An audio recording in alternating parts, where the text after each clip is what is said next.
आ गया हो भाई। रिलायंस के साथ में अब न्यूज जुड़ती है और ये गजब की न्यूज है साहब। गजब की न्यूज क्यों है?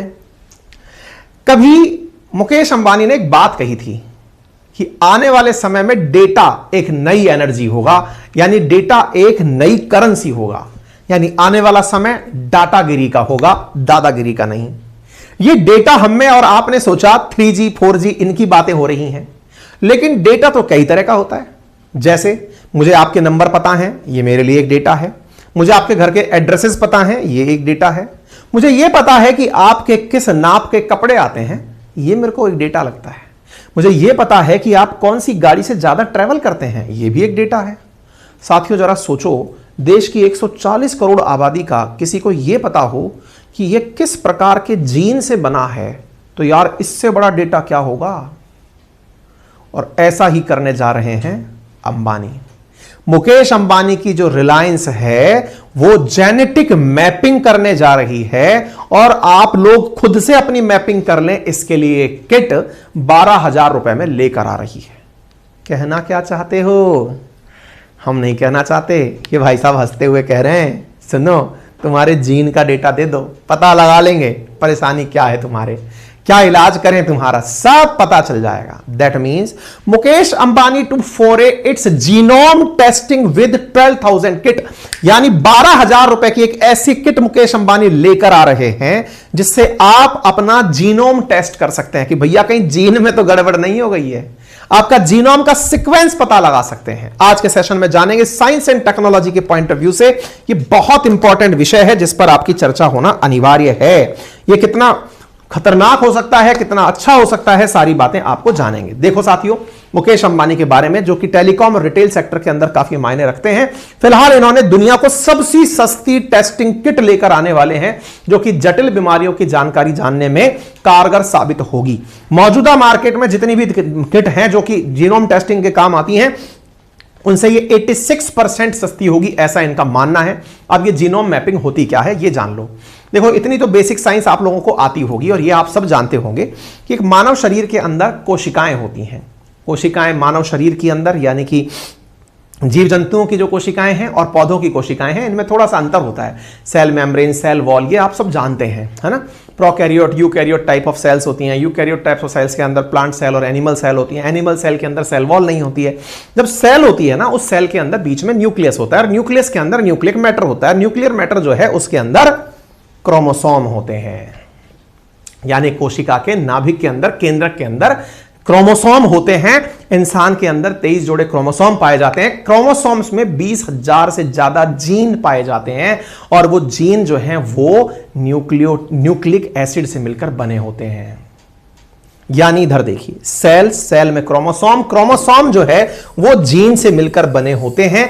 जीन डीएनए और न्यूक्लियोटाइड से मिलकर बने होते हैं। यानी इंसान के शरीर के अंदर जीन की जानकारी जुटाना जीनोम मैपिंग कहलाएगा। मेरे प्यारे साथियों, अगर फैक्चुअली आप जाने तो जीनोम क्या है, तो आंसर है कि इंसान के शरीर में 23 जोड़ी गुणसूत्र हैं, उनमें 20,000 जीन हैं और वो 20,000 जीन 3 बिलियन लेटर्स से मिलकर बने हैं। एडेनिन, गुआनिन, साइटोसिन, थाइमिन है, नाइट्रोजनस बेसिस जो हैं उनसे मिलकर बने हैं। उनकी जानकारी जुटाना ये आगे आने वाले काम में शुरू हो रहा है। तो जीनोम मैपिंग में क्या होगा? वैज्ञानिक नए जीन की खोज में मदद ले सकेंगे। एक पीढ़ी से दूसरे पीढ़ी के अंदर जो गुणों का हस्तांतरण है, अब वो मात्र 12,000 रुपए में हो जाएगा। हस्तांतरण नहीं होगा, जानकारी की पता चल जाएगी। समझ में आ गई बात? तो जीनोम सीक्वेंसिंग के अंदर और जीनोम मैपिंग के अंदर क्या किया जाता है? पहली चीज, जीनोम मैपिंग और जीनोम सीक्वेंसिंग, जीनोम का अध्ययन है, जीन का अध्ययन है। जीन कहां है? क्रोमोसोम के अंदर है। क्रोमोसोम कितने जोड़ी हैं? 23 जोड़ी हैं। और 23 जोड़ी के अंदर जो हमारे जीन हैं उनका अध्ययन करना ही जीनोम मैपिंग और जीनोम सीक्वेंसिंग है। क्या आज से पहले कभी हुआ है? बिल्कुल हुआ है। इंडिया दुनिया के टॉप 3 देशों में है जिन्होंने जीनोम सीक्वेंसिंग की है। कब? कोरोना काल में।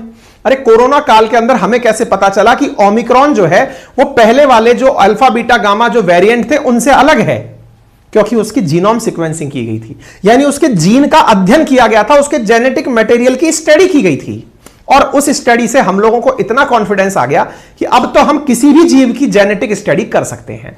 और इसी जेनेटिक स्टडी को करते हुए हम केवल वायरस की ही स्टडी क्यों करें, हम किसी भी जीव की स्टडी क्यों ना कर लें, ताकि जेनेटिक जितनी भी बीमारियां हैं उनका तोड़ ढूंढा जा सके।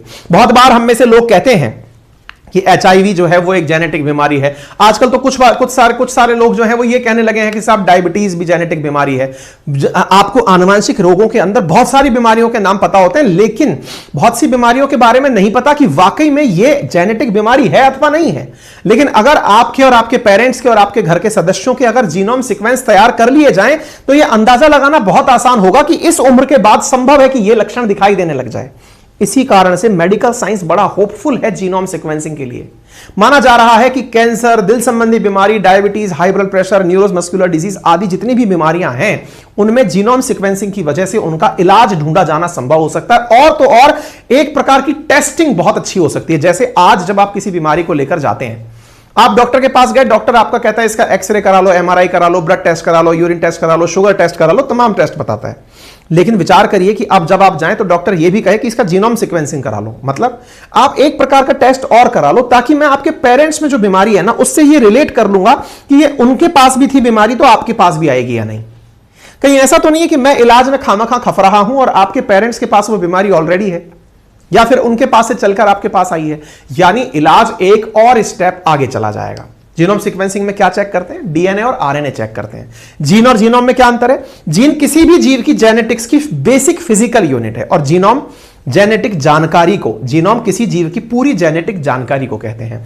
जीन से जीनोम, जीनोम एक लक्षण के रूप में समझ लीजिए। जीन DNA से बनते हैं जो शरीर में केवल प्रोटीन के लिए हिस्से होते हैं। DNA में मौजूद सभी जीनों का सीक्वेंस ही जीनोम कहलाता है। जीन का सीक्वेंस जीनोम कहलाता है। जीन में जेनेटिक डिटेल होती है, यही अगली पीढ़ी में ट्रांसफर होती है। और मानव जीनोम में 20 से लेकर 25,000 तक जीन होते हैं। तो जीन का जीनोम जो कि क्रोमोसोम में डला हुआ है उसका अध्ययन जो है उसकी सीक्वेंसिंग है, जीनोम सीक्वेंसिंग है। ठीक है, कैसा बनता है DNA? ये स्ट्रक्चर आपने 8th 9th 10th में खूब पढ़ी है। नाइट्रोजनस बेस होते हैं, बेस के साथ साथ आप लोग मतलब राइबोन्यूक्लिक एसिड, एसिड के बारे में जानकारी लेते हैं, फॉस्फेट के बारे में जानकारी लेते हैं। न्यूक्लियोटाइड को DNA की बेसिक यूनिट के रूप में जानते हैं। आप जानते हैं कि फॉस्फेट ग्रुप और पेंटोज शुगर और नाइट्रोजनस बेस मिलकर के एक न्यूक्लियोटाइड बनता है। एक बहुत ही बेसिक सवाल अक्सर साइंस में पूछा जाता है कि DNA is a polymer of ... answer है nucleotide. What is nucleotide? Nucleotide it is made up of nitrogenous base, pentose sugar and phosphate group. इनसे मिलकर के एक यूनिट बनती है DNA की। यानी जब DNA बनाना होता है तो ये ऐसी यूनिट जब जुड़ती हुई एक दूसरे के साथ चली जाती है तो DNA का निर्माण होता है। ठीक है, DNA एक पॉलीमेरिक यूनिट है जिसका मोनोमर न्यूक्लियोटाइड है। यही तो आप लोग पढ़ते हैं। फिलहाल मैं इस पर इसलिए नहीं जा रहा क्योंकि ये बेसिक्स है इस जानकारी का जो आपको आना चाहिए। मैं जो फिलहाल आपको जानकारी दे रहा हूं वो क्या है कि न्यूक्लियोटाइड और न्यूक्लियोसाइड से ऊपर, न्यूक्लियोसाइड क्या है? जब बिना फॉस्फेट ग्रुप के नाइट्रोजनस बेस और पेंटोज लगे हो तो न्यूक्लियोसाइड। न्यूक्लियोटाइड क्या है? नाइट्रोजनस बेस, पेंटोज और फॉस्फेट ग्रुप लगे हो तो न्यूक्लियोटाइड। न्यूक्लियोटाइड आपस में एक दूसरे से मिलते हुए चले जाएं तो DNA। DNA लगा होता है, बना होता है जीन। जीन 20,000 के आसपास लगे होते हैं तो बनता है जीनोम। जीनोम प्रेजेंट होता है क्रोमोसोम में। क्रोमोसोम होते हैं 23 जोड़ी। 23 जोड़ी क्रोमोसोम एक पीढ़ी से दूसरी पीढ़ी की तरफ ट्रांसफर होते हैं। ठीक है, इनकी स्टडी करके ही जीनोम सीक्वेंसिंग की जानी है। जीनोम सीक्वेंसिंग भारत में ऑलरेडी 2 लाख पार हो चुकी है। ठीक है, US और UK के बाद दुनिया का तीसरा सबसे बड़ा देश बना है। क्लियर हो गया? इंडिया में ऑलरेडी 2 लाख लोगों की जीनोम सीक्वेंसिंग कोरोना के टाइम पर की गई थी। भविष्य में यह टेस्टिंग और कारगर होगी, यह काम करने की बात की जा रही है। ना केवल जीनोम सीक्वेंसिंग से वायरस के नए वेरिएंट का पता चल पाएगा, अपितु जेनेटिक टेस्टिंग भी हो पाएगी। आपकी बीमारी की टेस्टिंग हो जाएगी, ऐसे कारण पता चल जाएंगे जिससे आपको भविष्य में कोई बीमारी होगी तो उसको प्रिडिक्ट कर लिया जाएगा। बेस्ट मेडिसिन जो हो सकती है उसे प्रिडिक्ट कर लिया जाएगा। फिर आप पूछेंगे इसमें अंबानी का क्या लेना देना है? मैंने कहा ये जो किट है ना, ये अंबानी की कंपनी बनाएगी। कौन सी कंपनी बना रही है? तो असल मायने में अंबानी ने हाल ही में एक कंपनी को परचेज किया था और वो जो कंपनी परचेज की थी इन्होंने, उसका नाम था 23 ये रही स्ट्रैंड लाइफ साइंस नाम से इन्होंने कंपनी परचेज की थी। वो कंपनी इस प्रकार से जीनोम टेस्टिंग की किट बना रही है जो कि मार्केट में उपलब्ध अन्य किटों की तुलना में सस्ती है। लेकिन आपने कहा सर, आपने तो शुरुआत में कहा था ना डेटा इकट्ठा हो जाएगा तो डेटागिरी हो जाएगी। जी हां, ऐसा क्यों कहा था? मैंने कहा इसलिए कहा था कि जो जीनोम का डेटा है अगर वो किसी कंपनी के पास सुरक्षित एकत्रित हो गया, जैसे इनकी कंपनी है स्टैंड लाइफ साइंस, अंबानी ने इसको खरीदा था 2021 में। अगर मान लो कि ऐसी कंपनी के पास में ये जानकारी इकट्ठा होती चली गई कि इंडिया के लोगों के जीनोम में सीक्वेंस क्या पाया जाता है, तो फिर सोचो कि आपके लिए आपकी परेशानी को ध्यान में रखकर पहले ही बीमारियों के हिसाब से दवाएं आपके घरों पर पहुंचना शुरू हो जाएंगी।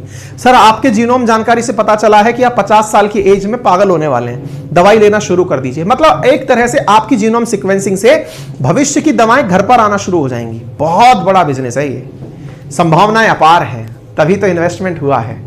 खैर, आप यहां पर खबर देख रहे हैं 2.28 करोड़ शेयर जो है ना वो स्टैंड लाइफ के अंदर रिलायंस ने 393 करोड़ के अंदर खरीदे थे 2021 के अंदर, और वही कंपनी अब जीनोम सीक्वेंसिंग टेस्ट के लिए लेकर आ रही है। ये जो डेटा इकट्ठा होगा ये बायोलॉजिकल डेटा होगा, जो हेल्थ केयर सेक्टर के अंदर एक बहुत बड़ा कदम माना जाएगा। इसकी वजह से संभव है कि भारत के जो 140 करोड़ लोग हैं, अगर उनका डेटा किसी भी कंपनी के पास एकत्रित हो गया तो वो हेल्थ केयर सेक्टर हो, मेडिसिन हो, इन सब के अंदर राज कर जाएगी। ठीक है साहब, उम्मीद है आप लोगों को यह जानकारी समझ में आ गई हो। इसके ऊपर एक सवाल पूछा जा चुका है जीनोम सीक्वेंसिंग के ऊपर, यूपीएससी सिविल सर्विस एग्जाम 2017 में। आपके सामने यहां पर पॉइंट लिख करके ऑप्शंस दिए हुए हैं।